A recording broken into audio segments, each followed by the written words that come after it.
아무리 자려고 애를 써도 잠들기가 어렵고 힘들게 잠이 들었다고 해도 자다 깨다를 반복해서 힘든 분들 많으시죠? 실제로 65세 이상 어르신의 57.7%가 수면 장애를 호소하고 있다고 하는데요. 그런데 오늘의 주인공 꿀이 고통스러운 수면 문제를 해결하는 데 도움을 줄 수 있다는 사실 아시나요? 달콤한 보약인 꿀은 그 이름처럼 꿀 건강을 책임져주는 고마운 천연 종합 영양제의 역할을 하는데요.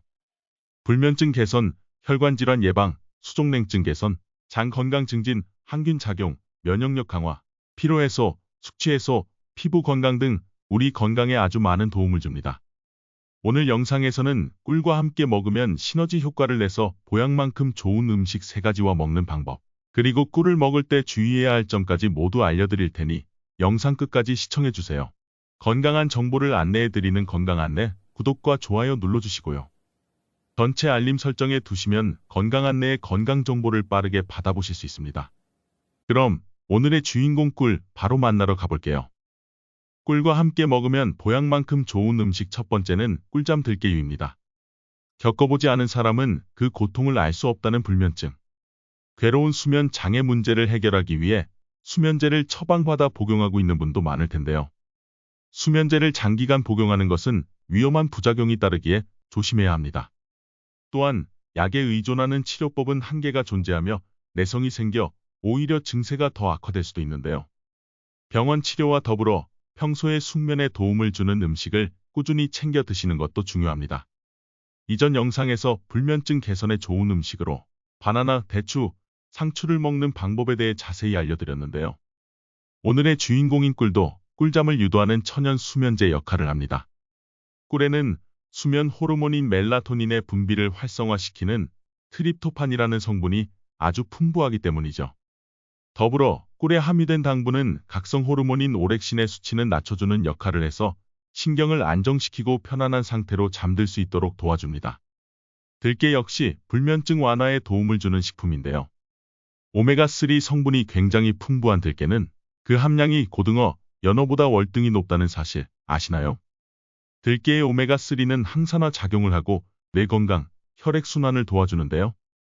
이는 오랫동안 뒤척이다 잠이 드는 분들에게 크게 도움을 줄 수 있습니다. 따라서 꿀과 들깨를 함께 먹으면 더 시너지 효과를 내서 숙면에 도움을 주는 것이죠. 여기에 한 가지 음식을 더 추가하면 초강력 천연 수면제가 되는데요. 바로 우유입니다. 우유 역시 트립토판 성분이 아주 풍부해 불면증을 겪는 사람들이 자주 챙겨 먹는 음식이죠. 트립토판은 진정 효과가 뛰어나 몸의 피로를 회복시키고 숙면에 도움을 줍니다. 이렇게 불면증에 좋은 꿀, 들깨, 우유로 꿀잠 들깨유 만드는 방법 알려드릴게요. 먼저 들깨가루와 꿀을 1:1 비율로 준비해주세요. 들깨가루와 꿀을 잘 섞어 들깨청을 만들어주세요. 우유 1컵을 전자레인지에 1분 30초 정도 돌려 따뜻하게 데워주세요. 따뜻한 우유에 들깨청 1스푼을 넣어 잘 저어주면 맛과 영양이 풍부한 천연 수면제 꿀잠 들깨유 완성입니다. 이렇게 만든 꿀잠 들깨유는 불면증 완화는 물론 면역력 강화, 감기 예방, 기관지염 예방에도 아주 좋으니 잘 기억해주세요. 꿀과 함께 먹으면 보약만큼 좋은 음식 두 번째는 계피꿀차입니다. 몸이 노화되면서 생기는 질환은 여러 가지가 있지만 특히 무릎 관절염과 무릎 통증으로 많은 분들이 힘들어하십니다. 관절의 염증이 심해지고 악화될수록 견디기 힘들어 죽을 것 같다고 말씀하시는 분도 많아 안타까운데요.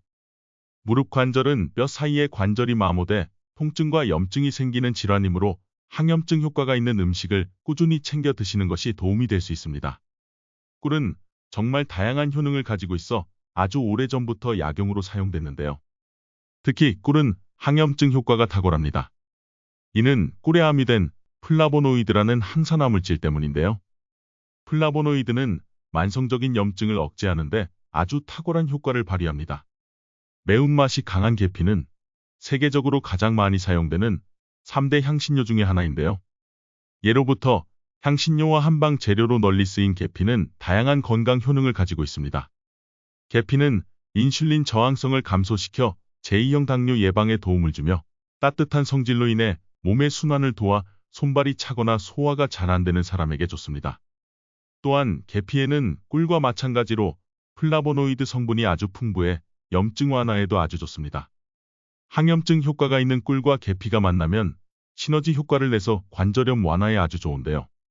실제로 덴마크 코펜하겐 대학에서 진행한 연구에 의하면 의사가 관절염 환자에게 매일 아침 식사 전에 꿀 한 스푼과 계피가루 반 티스푼을 복용하도록 한 결과 일주일 만에 환자의 200명이 치료되었고 73명의 통증이 완화되었으며 한 달 안에 거의 모든 환자가 통증 없이 걸을 수 있게 되었다고 합니다. 이외에도 과거부터 과학자들은 많은 연구를 통해 꿀과 계피를 함께 먹으면 그 효능이 배가 된다는 사실을 밝혔는데요.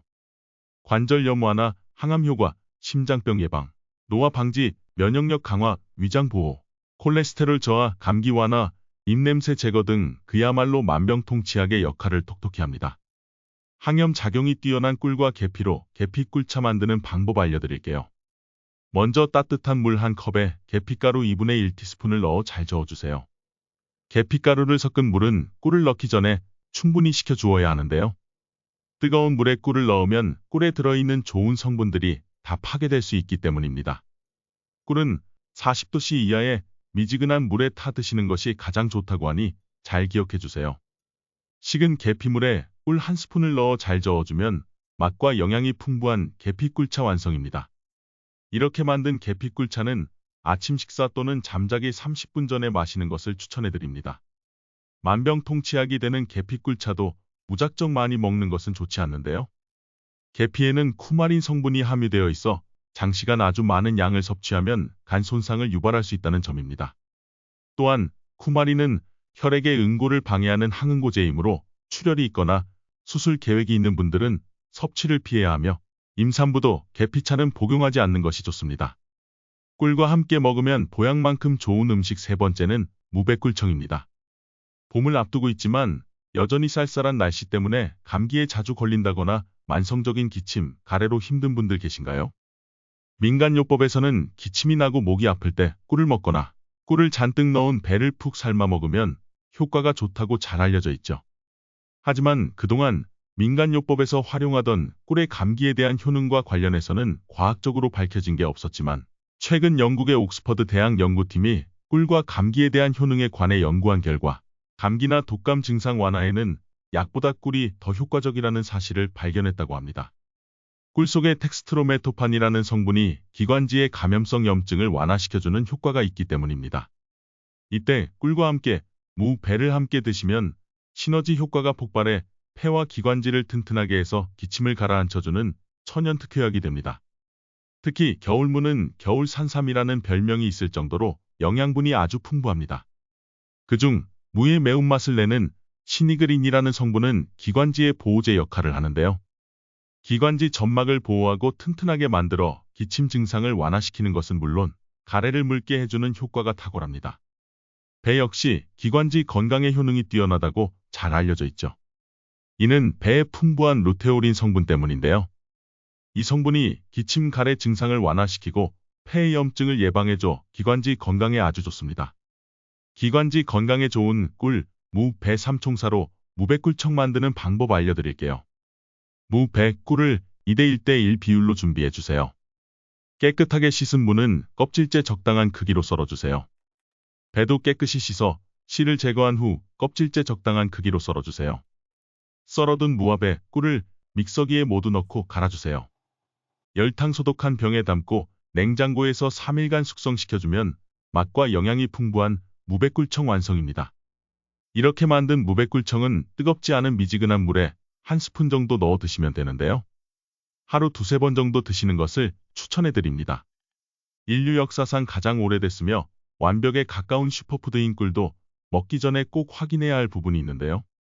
강한 단맛을 내는 꿀은 설탕에 비해 혈당을 천천히 올리긴 하지만 당지수는 80으로 높은 편에 속하는데요. 따라서 아무리 좋은 꿀이라도 마음 놓고 많이 먹으면 절대로 안 되며 하루에 한 스푼 정도만 먹는 것이 좋습니다.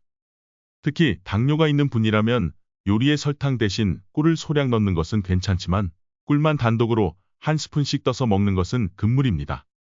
또한 탄수화물 과잉 섭취로 인해 중성지방이 높은 고지혈증 환자도 주의해야 하는데요.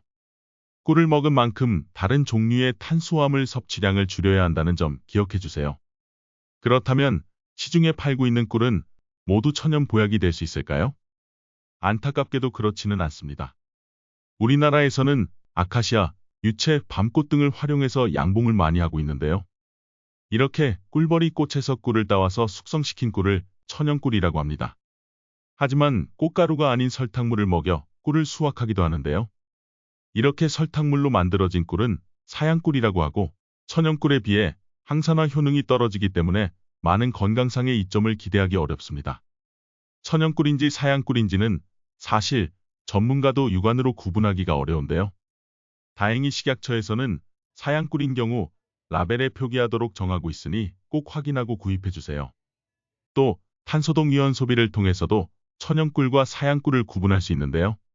마이너스 22.5%를 기준으로 이보다 낮으면 천연꿀, 이보다 높으면 사양꿀로 구분합니다. 따라서 꿀을 구입할 때는 꼭 탄소동 이온 소비도 확인하는 습관 기억해 주세요. 어떤가요? 오늘은 꿀과 함께 먹으면 보약만큼 좋은 음식 알려드렸는데요. 잠을 잘 오게 해주는 꿀잠 들게요. 관절염 완화에 좋은 계피꿀차. 기침 가래 완화에 좋은 무백꿀청이었습니다. 오늘 내용이 여러분의 건강에 도움이 되셨다면 구독, 좋아요, 알림 설정과 함께 주변의 소중한 분들께도 많이 공유해 주세요. 그럼 저는 다음에도 더 건강한 안내 드릴 수 있도록 하겠습니다. 끝까지 시청해 주셔서 감사합니다.